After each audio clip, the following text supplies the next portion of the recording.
দুনিয়া থাকতে কেন ভালো কাজ করে আসনি, এখন আফসোস করো কেন? তারপরে যখন কলসি ঘটি ভালো হয়ে যাবে তখন আল্লাহ তাআলা আমাদের বলবেন, ইয়া আইয়াতুহান নাফসুল মুতমাইন্না, হে প্রশান্ত আত্মা, আমি তোমার জন্য অনেক দিন ধরে অপেক্ষা করছি, তুমি আসো না কেন, আসো না কেন আমার প্রিয় বান্দা, তোমার সাথে আমি সাক্ষাতের জন্য ধীর আগ্রহে অপেক্ষা করছি। বলেন সুবহানাল্লাহ। ইরজিই, চলে আসো, ইলা রাব্বিকি রাদিয়াতাম মারদিয়া, তুমি আমার প্রতিপালকের সন্তুষ্ট অর্জন করেছো, অতএব তুমি আমার কাছে চলে এসো। বলে সুবহানাল্লাহ। ফাদখুলি ফি ইবাদি, আল্লাহ রাব্বুল আলামিন এই বলে ক্ষান্ত দেন নাই, আল্লাহ তাআলা আবার বলছেন তুমি আমার কাছে আসো, আসো। ফাদখুলি ফি ইবাদি ওয়াদখুলি জান্নাতি। বলে সুবহানাল্লাহ। এরপর যখন প্রশান্ত আত্মা যখন আমার ভরপুর করে আসবো, ফাদখুলি ফি ইবাদি, তুমি আমার ভালো বান্দাদের মধ্যে অংশগ্রহণ করো, ওয়াদখুলি জান্নাতি, এবার আমি জান্নাতে প্রবেশ করো। বলেন সুবহানাল্লাহ। তাহলে এর আগ পর্যন্ত আমাদের কোনো জায়গা আছে নাকি? অনেক কথা বলার সময় ছিল, সময় তো কম। আরেকটা বিষয় সেটা বলতে চাইছিলাম, তাহলে আমাদের কি করতে হবে? এই ঘরটাকে, এই কলসিটাকে, অন্তরকে পরিশুদ্ধ করার দরকার আছে কি নাই? যার আল্লাহ তাআলা বলেন, আল্লাহ রাসূল বললেন যে তোমার অন্তরে আল জাসাদু মুদগা, একটা অংশ আছে দেহের, যে অংশটা যদি রোগাক্রান্ত হয়, পুরো শরীর রোগাক্রান্ত হয়, তার নাম ওয়াহিয়াল কলব, সেটা হলো কলব। কোনটা? কলব। একবার কথা আসে, ইব্রাহিম আদহাম, উনাকে বলা হলো, উনি এক রাজার বাদশার অধীনে থাকতেন, লুকমান হাকিম। তা ওনাকে বলা হলো যে তুমি একটা খাসি আনা হলো, এই খাসির সবচেয়ে উত্তম, তুমি তো পুরো বিশ্বময় তুমি বিজ্ঞ আলেম হিসেবে সবাই সুপরিচিত, আজকে দেখবো যে তোমার এলেম কত দূর। একটা খাসি আনা হলো, জবাই দেওয়া হলো, বললো যে এর ভিতর সবচেয়ে ভালো অংশটাকে তুমি বের করে নিয়ে আসো।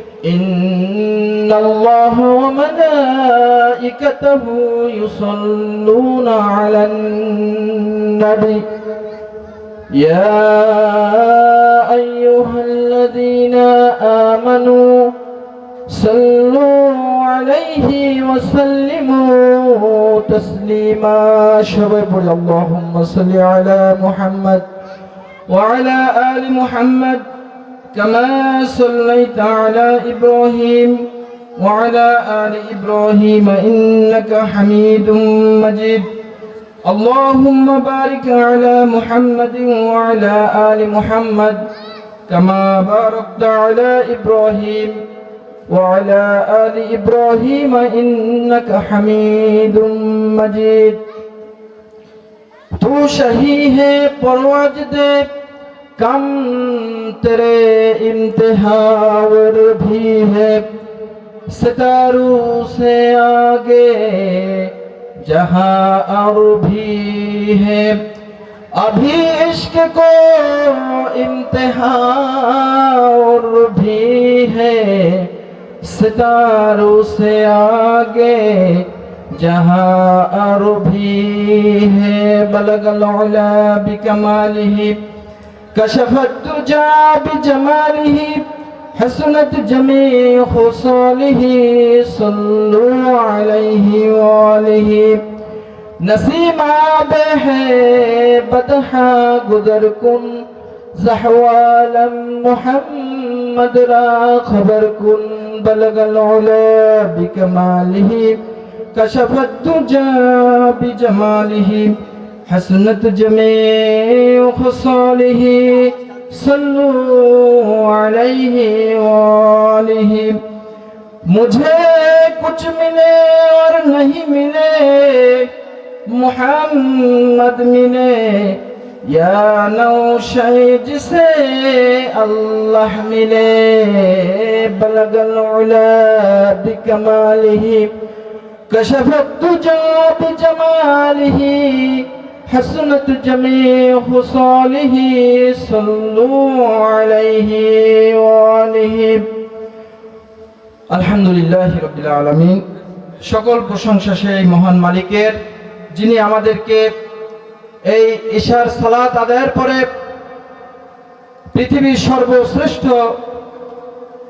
স্থান মজলিসুল কোরআনের এই মহতি মাহফিলে এসে কিছু কথা বলার, কিছু শোনার তৌফিক ইনায়েত করেছেন। এজন্য মহান মুনিবের নিকট কালিমত শুকর আদায় করি, সবাই বলি আলহামদুলিল্লাহ। আমরা আবারও শুকরিয়া জ্ঞাপন করি যিনি আমাদেরকে সুস্থ সবলভাবে আমাদেরকে এই মাহফিলে এসে কিছু কথা বলার, শোনার তৌফিক ইনায়েত করেছেন। আবারও বলি আলহামদুলিল্লাহ। কত মানুষ অসুস্থ হয়ে হাসপাতালে, বিছানায়, ক্লিনিকে, বেডে শুয়ে শুয়ে কাতরাচ্ছে। অনেকে বার্ধক্যে বাড়িতে বসে বসে আফসোস করছে, হায় আল্লাহ, আমি যদি একটু এই মাহফিলে যেতে পারতাম। তার থেকে আল্লাহ রাব্বুল আলামিন আমাদেরকে সুস্থ সবলভাবে এখানে আসার তৌফিক ইনায়েত করেছেন। আলহামদুলিল্লাহ হামদান কাসীরান তাইয়িবান মুবারাকান ফীহি লাকাল হামদু কামা ইয়ানবাগী লিজালালি ওয়াজহিক ওয়া আযীমি সুলতানিক। সম্মানিত উপস্থিতি, আমরা এদিক ওদিক যারা ঘোরাফেরা করছি, আমরা সকলেই মাহফিলের প্যান্ডেলে এসে বসে পড়বো ইনশাআল্লাহ।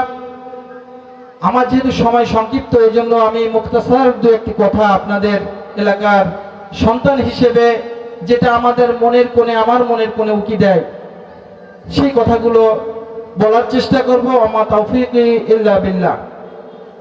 রব্বি ইশরাহ লি সাদরি ওয়া ইয়াসসির লি আমরি ওয়াহলুল উকদাতাম মিন লিসানি ইয়াফকাহু কওলি। তার আগে আমি একটি কোরআনুল হাকিমের একটি আয়াত আপনাদের সামনে পেশ করছি, যে আয়াতটি আমাদের জন্য খুব ভয়ঙ্কর একটি মেসেজ প্রদান করেন। আল্লাহ তাআলা বলেন, ওয়ারিদ আন যিকরি ফাইন্না লাহু মাঈশাতান দানকা ওয়া নাহশুরুহুম ইয়াওমাল কিয়ামাতি আমা। আল্লাহ তাআলা বলেন যে আমার জিকির থেকে গাফেল থাকবে, কোরআনুল হাকিমের আলোচনা থেকে গাফেল থাকবে, আমি কিয়ামতের ময়দানে তাকে আমি অন্ধ, বধির, বোবা হিসেবে আমি কিয়ামতের ময়দানে উপস্থাপন করব। আজকে আমরা হয়তো এই মাহফিলকে অতি তুচ্ছ মনে করছি, কিন্তু এমন হতে পারে এই মাহফিলের একটি কথা আপনার সারা জিন্দেগির হেদায়েতের জন্য যথেষ্ট হতে পারে, ঠিক কিনা বলেন?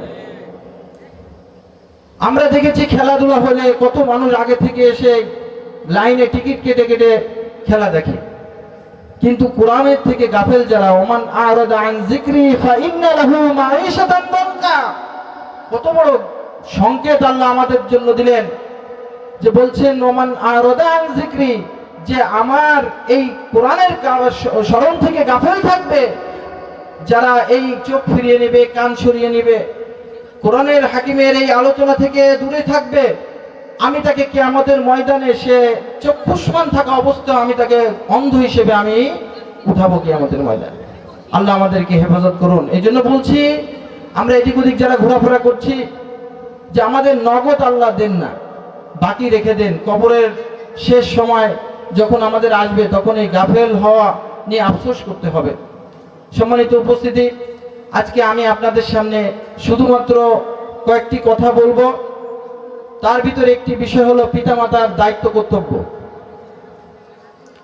পিতামাতার উপর আমাদের যেমন দায়িত্ব কর্তব্য, আর আমাদের পিতামাতারও সন্তানের উপরও দায়িত্ব কর্তব্য আছে।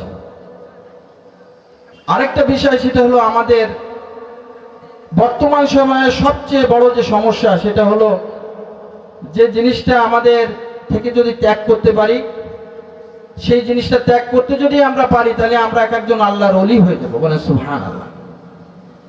এই একটি দুটো কথা। আর একটা হলো, আমাকে বলা হয়েছে যে এলাকার মা বোনদের উদ্দেশ্যে পর্দার বিষয়ে একটু কথা বলতে। তা আমি সর্বপ্রথম পিতামাতা, যার জন্য পৃথিবীতে এসেছি, এই পিতামাতা আজকে সমাজে অত্যন্ত অবহেলিত দুটি প্রাণী। আমরা বলি না না বলি, আমাদের চরিত্র দুটো, একটা হলো বাহ্যিক চরিত্র, আর একটা হলো অন্তরের ভিতরে লুকানো চরিত্র। তা আমরা সবসময় বাহ্যিক বাইরের যে চরিত্রটা, এটাকে দেখানোর চেষ্টা করি, কিন্তু দিন শেষে রাত্রে যখন হয়, তখন চরিত্র আমাদের আলাদা হয়ে যায়, ঠিক কিনা বলেন? এই জন্য এই চরিত্র দেখানোর দেখার একমাত্র মালিক কে বলেন তো? আল্লাহ। কিন্তু আমরা যতই এদিক ওদিক যাই না কেন, আল্লাহ তো ঘোষণা দিয়ে দিয়েছেন ফামাই ইয়ামাল মিসকালা যাররাতিন শাররান ইয়ারা। এই আয়াতটি যখন তেলাওয়াত করি তখন মনের ভিতরে অত্যন্ত প্রকম্পিত হয় যে যাররা অর্থ অণু পরমাণু সমান পর্যন্ত পাপ, যেটা আমাদের কিয়ামতের ময়দানে আল্লাহ বলছেন শাররান ইয়ারা, তোমাকে দেখানো হবে পরবর্তীতে, ইউ উইল সি, তুমি দেখতে পাবে ভবিষ্যতে। তাহলে আমাদের কোথাও থেকে সরার কোনো কায়দা আছে নাকি? একটা কথা আমাদের স্মরণ রাখতে হবে যে একটা কোম্পানিতে যদি চাকরি করি, এই কোম্পানির প্রত্যেকটা জায়গায় সিসিটিভি লাগানো থাকে, থাকে না? মালিক যদি ঢাকায়ও থাকে তাহলে ওখান থেকে সিসিটিভির মাধ্যমে দেখতে পারে আমার কর্মীরা কি কি করছে। বর্তমান বিজ্ঞান প্রমাণ করেছে আমার একমাত্র আমার আল্লাহ পৃথিবী কেমন ভাবে নিয়ন্ত্রণ করেন, যে একটা বড় কোম্পানির মালিক যদি ঢাকায় থেকে বিদেশে থেকে দেখতে পারে যে আমার কর্মীরা কিভাবে কি করছে, তাহলে আমার আল্লাহ তাআলা এই পৃথিবী কি দেখতে পারেন না? এই বিশ্বাস কি আছে? তাহলে আল্লাহ তাআলা বলেন যে তোমরা কিভাবে আমার এই যে স্মরণ থেকে গাফেল হও। আর তোমরা কি মনে করেছো যে তোমাদেরকে আমি আফা হাসিবতুম আন্নামা খলাকনাকুম আবাসা ওয়া আন্নাকুম ইলাইনা লা তুরজাউন। আল্লাহ তাআলা বলেন আফা হাসিবতুম আন্নামা খলাকনাকুম আবাসা, আমি কি তোমাকে অযথা সৃষ্টি করেছি তোমার যা ইচ্ছা তাই করে বেড়াবে? ওয়া আন্নাকুম ইলাইনা লা তুরজাউন, আমার কাছে তোমার ফেরত আসতে হবে না। তাহলে আল্লাহ চ্যালেঞ্জ কয়টা দিলেন? আরেকটা চ্যালেঞ্জ দিলেন ওয়ালা তামুতুন্না ইল্লা ওয়া আনতুম মুসলিমুন, যে তুমি মুসলমান না হয়ে তুমি মরে না, মরতে পারবা না। তাহলে এত চ্যালেঞ্জ নিয়ে কিন্তু আমরা আছি। এজন্য সম্মানিত উপস্থিতি, আসল কথাগুলো এই মাহফিলের ময়দান থেকে যে কথাগুলো সবচেয়ে বেশি উচ্চারিত হওয়া উচিত, যেটা আমাদের দৈনন্দিন আমলের ঘাটতি। বড় বড় বক্তার বক্তৃতা কি শুনে হবে, লাভটা হবে কি যদি আমাদের ঘরের ভিতরে ইসলাম না থাকে, আমার পরিবারে ইসলাম না থাকে, আমার বিবির ভিতর ইসলাম না থাকে, আমার সন্তানের ভিতর ইসলাম না থাকে, এত বড় জুব্বা পরে এত টুপি পরে আমার লাভটা কি আছে? ওই কিচ্ছা কাহিনী শুনে বাড়ি যেয়ে তাবারা খেয়ে বাড়িতে গেলাম, আমার লাভটা কি? আমার পকেটের ঝুলিটা কি? সর্বপ্রথম যে কাজটি সেটা হলো আমাদেরকে এই অন্তর সাফ করতে হবে। আপনার হয়তো শুনেছেন মুফলিস কারা। মুফলিস আরবিতে একটি কথা আছে, মুফলিস কারা? তারা নিঃস্ব, রিক্ত, অসহায়, সবচেয়ে বেশি অসহায় হবে কিয়ামতের ময়দানে, তারা হলো মুফলিস। আপনি এখান থেকে দুধ কিনতে গেলেন সিএনপি বাজার, দুধ পিছনে সাইকেলে অথবা যে কোনো কারণ যে কোনো বোঝা বহন করে আপনি পিছনে নিয়ে আসলেন, বাড়িতে এসে দেখেন দুধ একটুও নেই। বলেন তো এই দুধ না থাকার কারণ কোনটা হতে পারে? হয়তো নিচে ছিদ্র থাকবে, আস্তে আস্তে দুধ পড়তে পড়তে বাড়িতে এসে দেখেন কিছুই নেই, ঠিক না বলেন? এখন আমাদের চিন্তা করতে হবে, এই পৃথিবীতে আল্লাহ তাআলা বলেন যে তারাই সবচেয়ে বড় মুফলিস, যে বড় আলেম হয়েছে, মুফতি মুহাদ্দিস হয়েছে, কিন্তু কিয়ামতের ময়দানে দেখবে যে তার কোনো আমল, তার আমল হাতে কোনো আমল নামা নাই। আমি হাজী সাহেব হয়েছি, মক্কায় গিয়েছি, আমি আল্লাহর কাছে দুনিয়ায় বাসীর কাছে আমি আলহাজ না বললে শরীরের ভিতর কেমন কেমন লাগে। আমাকে আলহাজ বললো না, এত কষ্ট করে আমি হাজী হয়েছি, আমাকে হাজী সাহেব বললেন না, শেষ। এই কথা বলার সাথে সাথে আপনার হাজিত্ব, আপনার ওই মদিনা, মক্কা মদিনায় জিয়ারাত, আপনার সব ব্যর্থ হয়ে গেল। এরাই হলো মুফলিস। বুঝেছেন মুফলিস কারা? অনেক বড় বড় আলেম থাকবেন এমন কাতারে যে তার হাতে কোনো আমলনামা থাকবে না। আমাদের মতো আলেমরা আল্লাহ মাফ করে দিন। বড় বড় হাজিরা থাকবেন, বড় বড় শিক্ষকরা থাকবেন, বড় বড় বুজুর্গরা থাকবেন, রাত্রে তাহাজ্জুদ ছাড়া একবারও ঘুমোতে যায় না, অথচ তার কিয়ামতের ময়দানে যে দেখবেন তার খালি কলসি। তাহলে মুফলিস বুঝেছেন যে আমি দুধ নিয়ে আসলাম অত দূর থেকে, তাহলে আমি বাড়িতে এসে দেখলাম এক ফোঁটা দুধ কলসিতে নাই। এর চেয়ে বড় রিক্ত হস্ত আর কেউ থাকবে? দুনিয়ায় থাকতে হয়তো আমলের ঘাটতি হয়েছে, আপনি যে কোনো সময় ভালো হয়ে গেলেন, যার পরে আপনি ভালো কাজ করলেন, নামাজ রোজা করলেন, বেশি বেশি তাসবিহ তাহলিল করলেন, আপনার পূর্বের আমলের ঘাটতি আপনি পূরণ করতে পারবেন। কিন্তু আপনি যখন মরে যাবেন তারপরে ফিরে আসার কোনো পদ্ধতি আছে কি নাই? আছে নাকি? এজন্য কিয়ামতের ময়দানে মুশরিক কাফের বেঈমানরা বলবে, ইয়া লাইতানি কদ্দামতু লিহায়াতি, হায় হায় হায় আফসোস, আমি যদি দুনিয়ায় বেঁচে থাকতে এই পরকালের জন্য যদি কিছু পাঠাতাম, হায় হায় কত আফসোস, এখন আমি তো দুনিয়ায় যেতে পারবো না, আমার জাহান্নাম অবধারিত। এজন্য আল্লাহ পরীক্ষার সেই প্রশ্ন ফাঁস করে দিয়ে বলছেন, এই আফসোস তোমাদের যাতে না করতে হয়, এজন্য কোরআনুল কারীমে বলে দিয়েছেন, ইয়া লাইতানি কদ্দামতু লিহায়াতি, তুমি তোমার জীবন থাকতে ভালো কাজ করে আসো, মরার পরে তোমার নামে চল্লিশা করবে, বড় বড় গরু মারবে, তোমার বড় বড় আলেমদের এনে খানা খাওয়াবে, তাতে কাজ না হতে পারে, কিন্তু তুমি দুনিয়ায় থাকতে প্র্যাকটিক্যাল মুসলিম হয়ে যদি তুমি নিজে আমল করতে, সেই আমল দ্বারা তুমি যদি আমার কাছে আসতে, এটাই হলো তোমার জান্নাতে যাওয়ার মোক্ষম সুযোগ তৈরি হতো। ঠিক কিনা বলেন? এই কথাগুলো আমাদের বলার দরকার। আরেকটা বিষয়, যারা নিঃস্ব আরেক শ্রেণীর, তারা হলো আল হাসাদু ইয়াকুলুল হাসানাত। ভালো করে শুনেন, সুদ দিয়ে বলার চেয়ে একটু বুঝায় বললে ভালো হয় কিনা? আল হাসাদু ইয়াকুলুল হাসানাত, আপনার এমন একটি রোগ যে আপনার সমস্ত আমল বরবাদ করে দিচ্ছে, অথচ আমরা বেখবর। কামা ইয়াকুলুল হাতাবুন নার, আল্লাহ রাসূল বলছেন, যেমন ভাবে কাষ্ঠকে পুড়িয়ে আগুন ভস্ম করে দেয়, তোমার আমলকে পুড়িয়ে তোমার একটি রোগ তোমার সমস্ত আমল বরবাদ করে দিয়ে। বলেন নাউজুবিল্লাহ। শুনতে চান? এই রোগে আক্রান্ত আমাদের পৃথিবীর সকল মানুষ এখন। সেই রোগটা আপনারা কি বলতে পারবেন? কেউ আমরা বলতে পারবো, অবশ্যই পারবো, কিন্তু আমলে আনি না। সেই রোগটার নাম হলো আল হাসাদ, হিংসা।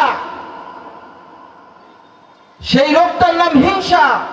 বড় বড় মুফাসসিরিন কিরাম বলেন, যদি কোনো মানুষ এই রোগ থেকে নিজেকে সংবরণ করতে পারে, সে আল্লাহর, সে হোক একজন রিকশাওয়ালা, ভ্যানওয়ালা, অটোওয়ালা, সে যদি এই হিংসাকে ত্যাগ করে যদি চলতে পারে, সে একজন আল্লাহর ওলি হতে পারে। বলেন সুবহানাল্লাহ।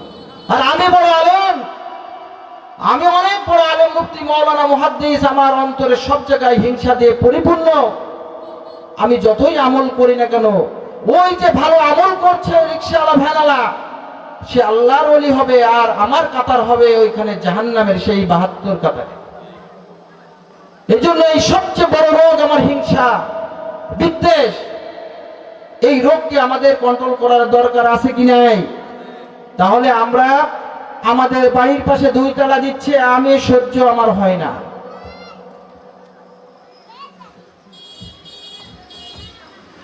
আমার বাড়ির পাশে আরেকজন, আমার প্রতিবেশী ২ তলা বিল্ডিং দেয়, আমার সহ্য হয় না।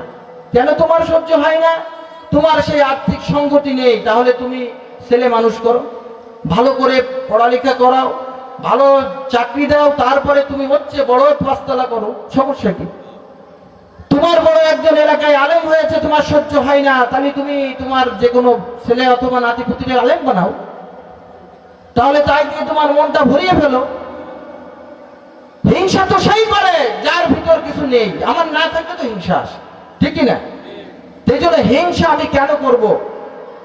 দেখেন, আল্লাহ রাব্বুল আলামিন সূরা আরাফের ভিতর বলছেন, শয়তান সবচেয়ে বড় যুক্তিবাদী, সবচেয়ে পৃথিবীর সবচেয়ে বড় যুক্তিবাদী ছিল।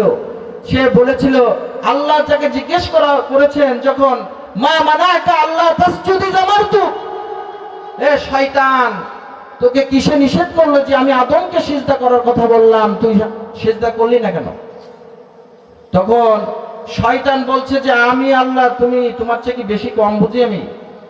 সে বলছে কি, আনা খায়রুম মিনহু, আমি তো আদমের চেয়ে উত্তম, I am better to him, আমি তার থেকে উত্তম, আমি কেন ওকে সিজদা করতে যাব? এই রোগ আছে কি নাই? আমরা সবাই কিন্তু নিজেকে বড় মনে করি, পণ্ডিত। তাহলে আল্লাহ বলছেন, কুল হাল ইয়াস্তাউল্লাযীনা ইয়ালামুনা ওয়াল্লাযীনা লা ইয়ালামুন। আল্লাহ তাআলা বলছেন, যারা জানে আর যারা জানে না তারা কি এক হতে পারে? পারে নাকি? যারা চক্ষুষ্মান, যারা অন্ধ, তারা কি এক হতে পারে? পারে না। তাহলে আমি অন্ধ, আমি কেন চক্ষুষ্মানের পরে আমি অহংকার, হিংসা করব? বলেন, আল্লাহ তো সমান করেন না। তাহলে আমরা বুঝলাম কি, যে আমার যা নেই তার জন্য আমি অহংকার, হিংসা আসবে। এরপরে শয়তান যুক্তি দিল, খলাকতানি মিনান নার, আমাকে আল্লাহ আপনি সৃষ্টি করেছেন আগুন দ্বারা, আর খলাকতাহু মিন তিন, আর আপনি আদমকে সৃষ্টি করেছেন মাটি দ্বারা। আমি কেন সৃষ্টি যাব? আমি তো সংহারক, আমি তো মাটিকে পুড়িয়ে ছাই করে দিই, আমি ইট তৈরি করি না? তা আগুন দ্বারা তো ইট তৈরি করে নাকি পুড়ায়? তা আল্লাহকে সে যুক্তি দিচ্ছে যে আমি আনা খৈরুম মিনহু, আমি তার থেকে উত্তম, আমি কেন তাকে সিজদা করতে যাব? এই রোগটা হলো সেই শুরু হয়েছে সেই আল্লাহর ওই ঘটনার পর থেকে আমাদের হিংসা অহংকার আমাদের শেষ করে দিচ্ছে। শুধু এখানে না, আন্তর্জাতিক ভাবে হিংসা বিদ্বেষ আমাদের লণ্ডভণ্ড করে দিচ্ছে মুসলিম ভ্রাতৃত্ববোধ। আজকে আমাদের মনে শান্তি থাকে না। আপনি যদি বাড়ি থেকে সুইচ অফ করে দিয়ে মোবাইল ফোনে চার্জ দিচ্ছেন, সুইচটা অফ করে দিয়ে আপনি এখানে আসলেন, এসে ভাবলেন যে আমার তো ফুল চার্জ হয়ে গেছে মোবাইলে, হয়েছে? আপনি যে দেখলেন যে একটু চার্জ হয়নি, তার মানে কি? আপনি সুইচটাকে অন করেননি। ঘটনা তো ওই জায়গায়। দেখেন, আপনি নামাজ পড়তেছেন, আপনি হিংসা নিয়ে ঘরে ঢুকতেছেন আল্লাহর ঘরে, আর আল্লাহ বলছেন কদ আফলাহা মান তাযাক্কা, অবশ্যই তুমি সফল হবে যে ব্যক্তি নিজেকে রেকটিফাই করেছে, যে ব্যক্তি নিজেকে সংশোধন করেছে, যে ব্যক্তি ভালো পথে চলেছে। আল্লাহর পরে এরপরে বলছেন তুমি তাযাক্কা, যে নিজেকে উপদেশ গ্রহণ করেছে। বলেন সুবহানাল্লাহ। এরপরে বলছেন আল্লাহ তাআলা, ঠিক আছে, তুমি যখন নিজেকে রেকটিফাই করলে তখন ওয়াযাকারা আসমা রাব্বিহি ফাসাল্লা, এরপরে তোমার নির্দেশনা হলো তোমার অন্তরকে সাফ করেছো, এখন তুমি চলো নামাজে, আমার উদ্দেশ্যে চলে আসো। তাহলে আল্লাহ নিষেধ করেছেন না? ঘটিতে আপনার যদি কলসিতে পানি থাকে, আপনি ভরা কলসি নিয়ে যদি আপনি কলের পাড়ে যান, তাহলে মানুষ কি বলবে? আপনারা পাগল বলবে না? বলবে? কথা বলেন না কেন? পাগল বলবে। আর আপনি যদি খালি কলসি নিয়ে যান, তাহলে মানুষ বলবে না, সে পানি নিতে আসছে। তাহলে আমাদের অন্তরে হিংসা বিদ্বেষ রোপণ করে যদি মসজিদে যায়, হিদায়াত হবে না। আর একটা বিষয়, সেটা হলো কলসির ভিতর পানিতে যদি ময়লা পড়ে, আপনি পানি ভক্ষণ করবেন? দেখেন, আল্লাহ বলছেন যে আমি ওই রকম না যে তুমি যা করবো তাই আমি গ্রহণ করব, সেই ধরনের আল্লাহ আমি না।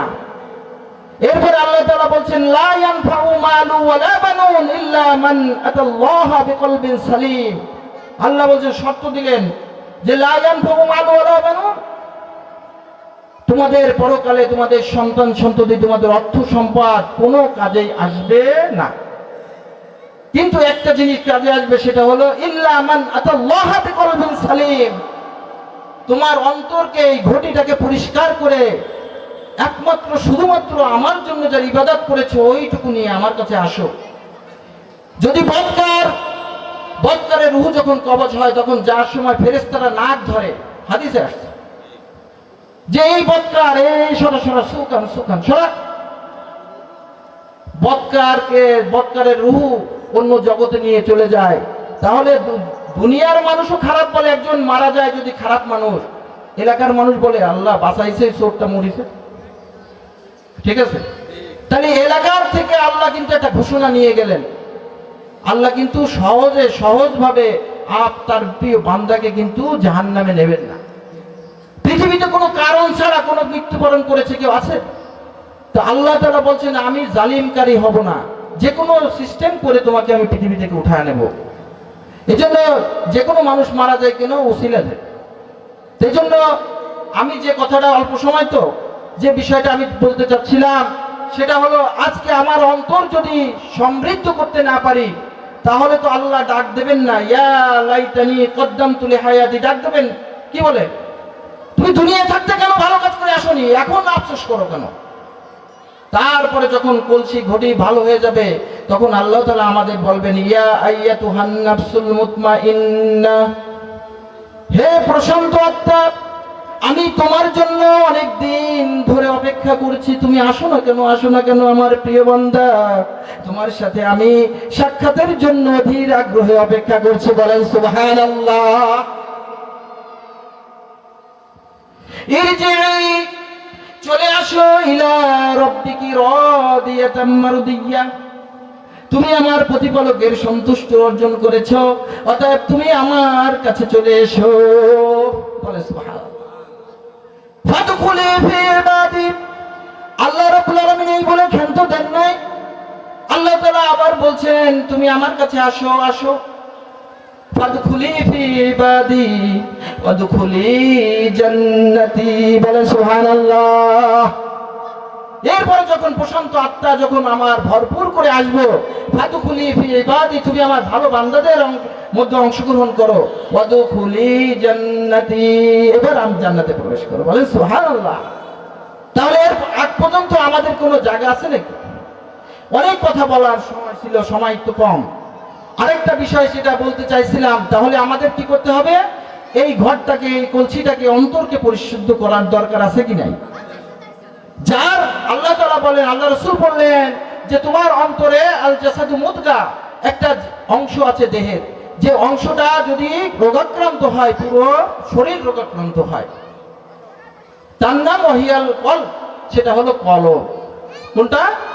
কলব। একবার কথা আসে, ইব্রাহিম আদহাম, উনাকে বলা হলো, উনি এক রাজার বাদশার অধীনে থাকতেন, লুকমান হাকিম।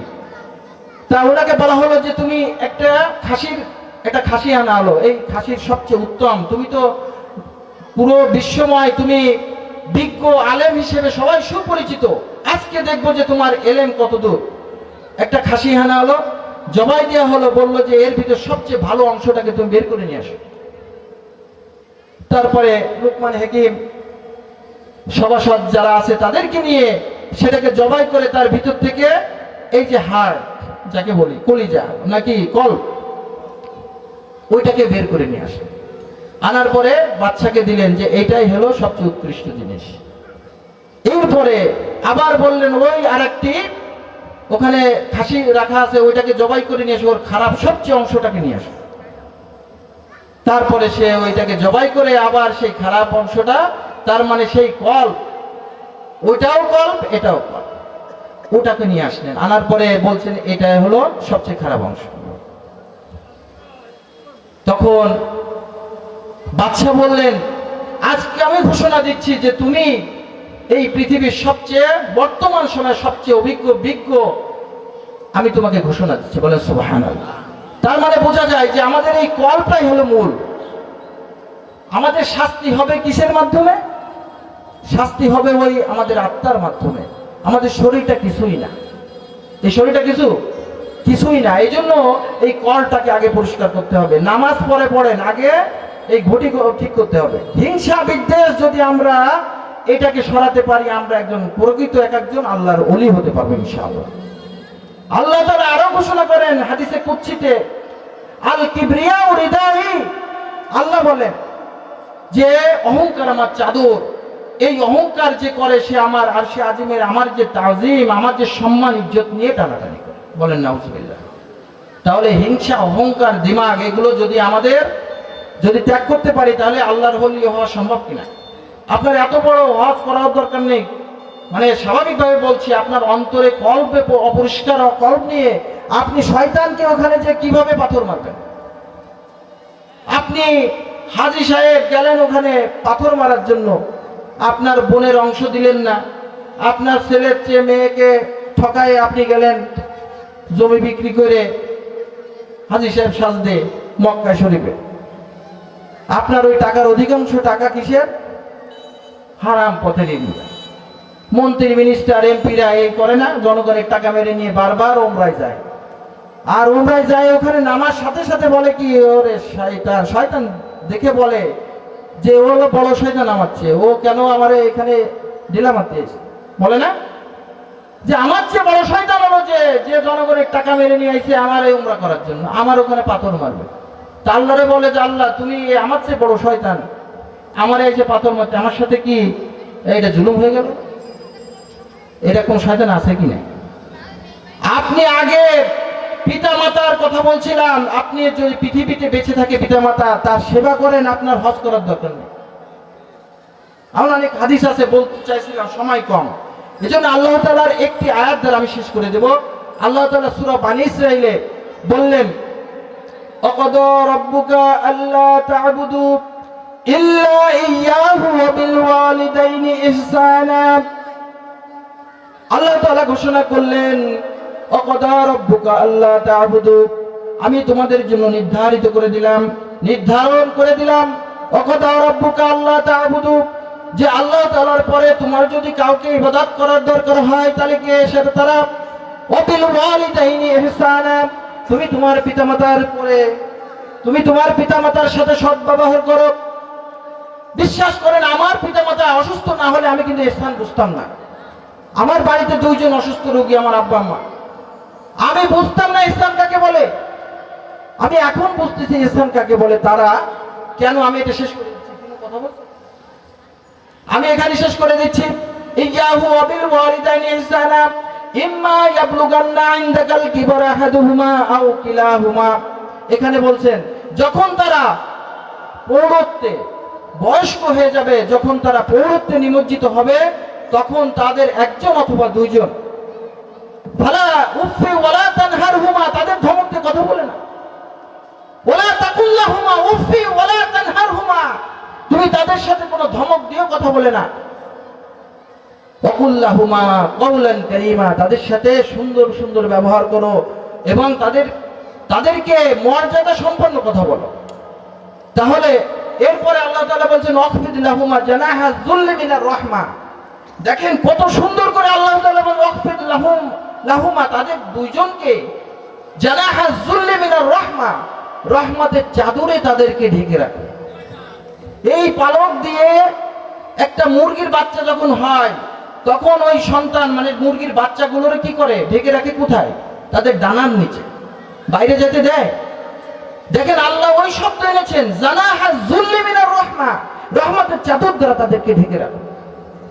ওয়াকুর রাব্বির হামহুমা কামা রাব্বায়ানি সগীরা। এরপরে পৃথিবীর সর্বশ্রেষ্ঠ দোয়া, 10টা গরু মারার দরকার নেই।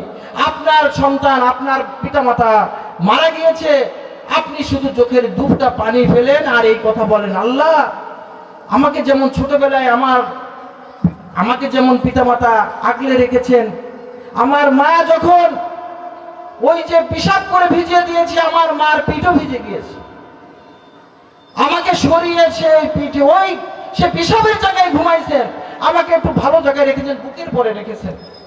ঠিক যেভাবে রব্বির হামহুমা কামা রাব্বায়ানি সগীরা, আচ্ছা না, যে আমাকে ওইভাবে রেখেছেন, আল্লাহ তুমি তারা মারা গিয়েছে তাকেও তুমি কবরে ওইভাবে রাখো।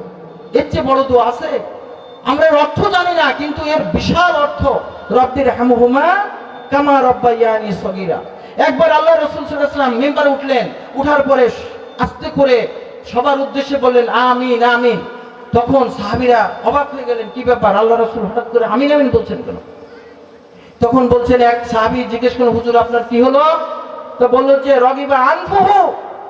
রগিবা আনফুহু আরবিতে এই শব্দের অর্থ হলো তার নাক ধূলিসাৎ হোক। আমরা গালাগালি দিয়ে পরিবর্তে আরবিরা যখন রাগ হয় তখন এটা বলে রগিমা আনফুহু, তার নাক ধূলিসাৎ হয়ে যায়। আল্লাহ রাসূলকে বললেন সাহাবীরা, ইয়া রাসূলুল্লাহ কার নাক ধূলিসাৎ হবে?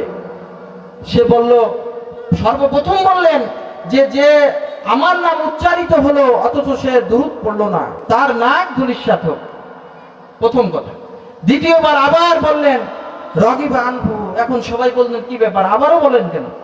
তখন আল্লাহ রাসূল সাল্লাল্লাহু আলাইহি ওয়াসাল্লাম বললেন রগিবা আনহু, ওই ব্যক্তির নাক ধূলিসাৎ হোক যে ব্যক্তি রোজা পাইল অথচ গুনাহ মাফ করিয়ে নিতে পারল। আবার রাসূলুল্লাহ সাল্লাল্লাহু আলাইহি ওয়াসাল্লাম হঠাৎ করে বললেন রগিবা আনহু, আবার বললে সাহাবীরা অবাক হয়ে গেলেন, ইয়া রাসূলুল্লাহ আবার বলছেন, কি ব্যাপার? তখন সাহাবীদের উদ্দেশ্যে বলতে, হে সাহাবীরা শুনে রাখো, ওই ব্যক্তি সবচেয়ে নিঃস্ব অসহায়, সবচেয়ে বেশি মানুষের কাছে নিগৃহীত, অপমানিত, অপদস্থ ওই লোক যে তার পিতামাতাকে পাইল অথচ সে বেহেশতে কামাই করে নিতে পারল। বলে সুবহানাল্লাহ। তাহলে আমি তো বললাম যে আমার পিতামাতাকে এখন বুঝতেছি, যখন পায়খানা করে আমার আব্বুজান কয়দিন আগে অসুস্থ হলে এমন ডায়রিয়া, প্রতিদিন 20টা করে আমার লুঙ্গি তার লুঙ্গি সব ভিজে ফেলেছে, আবার একটা করে ধুচ্ছি একটা করে আনতেছি। ওই রাতটা কিভাবে 5-6 দিন গেছে আমি নিজেও জানি না। তখন বারবার করে মনে আসতেছে তাকে সুসুই করে দিয়ে দিচ্ছে, এরকম অবস্থা তৈরি হয়েছে। তখন আমি বুঝেছি ইসলাম কাকে বলে। এর চেয়ে বড় ইসলাম পৃথিবীতে নাই। আপনি বুঝতে পারবেন না ইসলাম কাকে বলে। এখন তারা যখন প্রৌঢ়ত্বে চলে যায়, প্রৌঢ় হয়ে যায়, তখন তাদের উপরে ইহসান করা হলো প্রকৃত ইসলাম, ঠিক কিনা বলে? এই জন্য আপনাদের কাছে বিনীত অনুরোধ, আরো অনেক হাদিস ছিল, পড়ার সময় নেই। আমরা পিতামাতাকে অবশ্যই, অনেক সময় রাগ হয় আমারও, ছোট বাচ্চার মতো আমার ছেলে জাবাজাবি করে আসলে তো রাগ করি না, এতক্ষণ কেন থাকিস, আমি আব্বুকেও রাগ করি, আল্লাহ মাফ করে দিন, শুধু তাদের ভালো থাকার উদ্দেশ্যে। আমার আম্মাকে বাইরে কুড়াতে দিই না, সে রাগ করে যে আমার ছেলে খালি বকবক করে আমার সঙ্গে, আমি কেন তাকে করতে দিই না, তার অ্যালার্জি আছে বিধায় আমি তাকে বাইরে কুড়াতে দিই না। এত দূর পর্যন্ত আমাদের চিন্তা করতে হবে। সম্মানিত হাজিরিন, শেষ যে কথাটা আপনাদের উদ্দেশ্যে বলবো সেটা হলো, আমাদের আশেপাশে যত আমাদের মা বোনেরা আছে তাদের উদ্দেশ্যে বলি। আজকে রাসূল ইসলাম যখন শবে মেরাজে গেলেন, তখন দেখলেন অধিকাংশ মহিলা জাহান্নামে তাদের কাউকে এইভাবে লটকানো হচ্ছে, উপরে তাদের স্তনকে এই যে গোশ ঝুলায় রাখে, সেইভাবে গোশ ঝুলানোর অবস্থায় তাদেরকে এইভাবে রেখে দিচ্ছে, আযাব দিচ্ছে।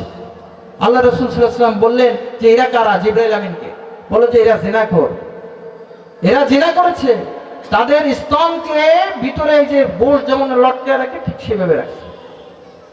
এই আমার মা বন্ধুকে উদ্দেশ্য করে বলছি, আল্লাহ তাআলা কোরআনে বলছেন যে অকরনা বুয়ুতুকুন্না ওয়ালা তাবাররাজনা তাবাররুজাল জাহিলিয়াতুল উলা, যে তোমরা জাহিলিয়া যুগের মতো এইভাবে বেশভূষা এইভাবে দিয়ে চলবে না। আমাদের মা বোনেরা তো স্বামীর সামনে সাজে না, সাজে বিয়ে বাড়িতে যে 15 শ্রেণী ছাড়া কারোর সামনে যাওয়া যাবে না। হ্যাঁ, 15 শ্রেণী আছে, তাদের সামনে ছাড়া কারোর সামনে যাওয়া যাবে না। যে পরপুরুষের সাথে কর্কশ ভাষায় কথা বলতে হবে। আর যখন বন্ধু কথা বলে, ফোন করে যে অমুক ভাই তো বাড়িতে নেই, প্রথম কথা বলে আমার অমুক আছে নাকি, বাড়িতে নাই। তা ঠিক আছে, এক কাপ চা খেয়ে যে বাড়িতে আমরা পরকীয়ার সেই জায়গা বানায় দিচ্ছি। তো আমরা পরকীয়া বলি না, একজন আরেকজনের বউ চলে যাচ্ছে কিনা? এটা কি লজ্জার কথা নাকি?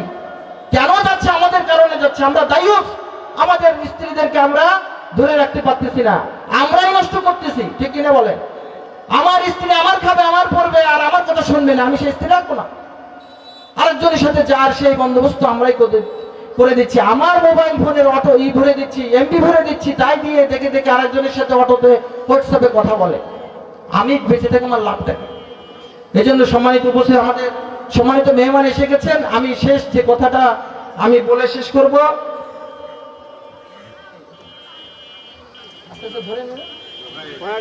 সম্মানিত উপস্থিতি, যেহেতু আমি এলাকার সন্তান, যদি সময় আসে কখনো বলবো, অনেক কথা ছিল।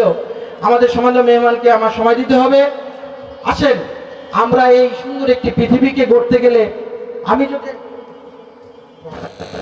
আমি যদি সঠিকভাবে একটা ভালো মুসলমান হতে চাই, তাহলে সর্বপ্রথম যে কাজটি করতে হবে সে কাজটির নাম হলো আমাদের অন্তর থেকে হিংসা বিদ্বেষ দূর করার দরকার আছে কি নাই? তাহলে আজকে থেকে আমরা হিংসা করব? হিংসার পরিবর্তে আমাদের যা নাই তাই করার চেষ্টা করব। আমার ভালো একজন ডাক্তার বানাবো আমাদের এলাকায়। আমরা যদি যে এলাকায় যদি সম্মান না দেওয়া হয়, সেই এলাকায় গুণী মানুষ তৈরি হয় না। ভাই, আমার এলাকায় যদি কারোর মেধা ভালো থাকে, মেডিকেলে পড়ার মেধা থাকে, আপনারা টাকা পয়সা দিয়ে তাকে ভালো জায়গায় ভর্তি করান, অ্যাডমিশনে দেন টাকা পয়সা দিয়ে। কয়টা দিয়েছেন আপনি? হিংসা কেন করেন? অন্য ছেলে চাইতে ভালো একটা আলেম হতে পারে, এমন সন্তানকে গোপনে যে টাকা দিয়েছেন যে বাবা তুই পড়াশোনা কর, আমি আসি। আমার তো মেধাহীন, আমার সন্তানদের লালন পালন করতে পারে নাই, কিন্তু আমার দ্বারা, আমার অর্থের দ্বারা যদি একটা আলেম পয়দা হয়, আমার যে দোয়া পাবো না? একটা ডাক্তার হোক, আমার এলাকায় সেবা দিতে পারবে না? একটা ভালো ইঞ্জিনিয়ার হবে, আমাদের সেবা দিতে পারবো না? তাহলে অন্য ছেলে বিধে আমি অহংকার হিংসা কেন করব? একজনকে উঠতে দেন, একজনকে উঠতে দেওয়ার সুযোগ আমাদের দিতে হবে, ঠিক না? আমরা যদি ফুটন্ত ফুলকে আমি করি ভেঙে দিই, তাহলে তো ভালো প্রস্ফুটিত হবে না। হবে? তাহলে আমরা চেষ্টা করব, যার যে যেখানে আছে, আমরা গোপনে প্রকাশ্যে আমরা চিন্তা করব এলাকার সান্নিধ্যের জন্য ভালো ভালো আলেম তৈরি করার চেষ্টা করব, সাথে সাথে ভালো ইঞ্জিনিয়ার ডাক্তার তৈরি করার চেষ্টা করব। আর সর্বশেষ আমাদের পিতামাতার প্রতি লক্ষ্য রাখবো। আমাদের মা বোনদেরকে আল্লাহ তাআলা হেফাজত করুক। এই ফিতনার যুগে সবচেয়ে বড় ফিতনা আল্লাহ রাসূল বলেছেন যে মহিলারা, আবার সবচেয়ে ভালো মহিলারা। আল্লাহ যেন আমাদেরকে এই এলাকাবাসী সবাইকে পর্দাপোশিতার সাথে থাকার চলার তৌফিক দান করেন। সবাই বলেন আমিন। আখির দাওয়ানা আলহামদুলিল্লাহি রাব্বিল আলামিন। সম্মানিত উপস্থিতি, আপনাদের কাছে বিশেষ অনুরোধ, আমাদের খুলনা থেকে মেহমান হযরত মাওলানা মুফতি রফিকুল ইসলাম নোমানী ভাই এসে গেছেন। আমরা এদিক ওদিক যারা ঘোরাফেরা করছি বিনীতভাবে পায়ে ধরছি আপনাদের, ওই খাবার দোকান থেকে ছেড়ে আসেন, এই কোরআনের এই বেহেশতের মাহফিলে চলে আসেন।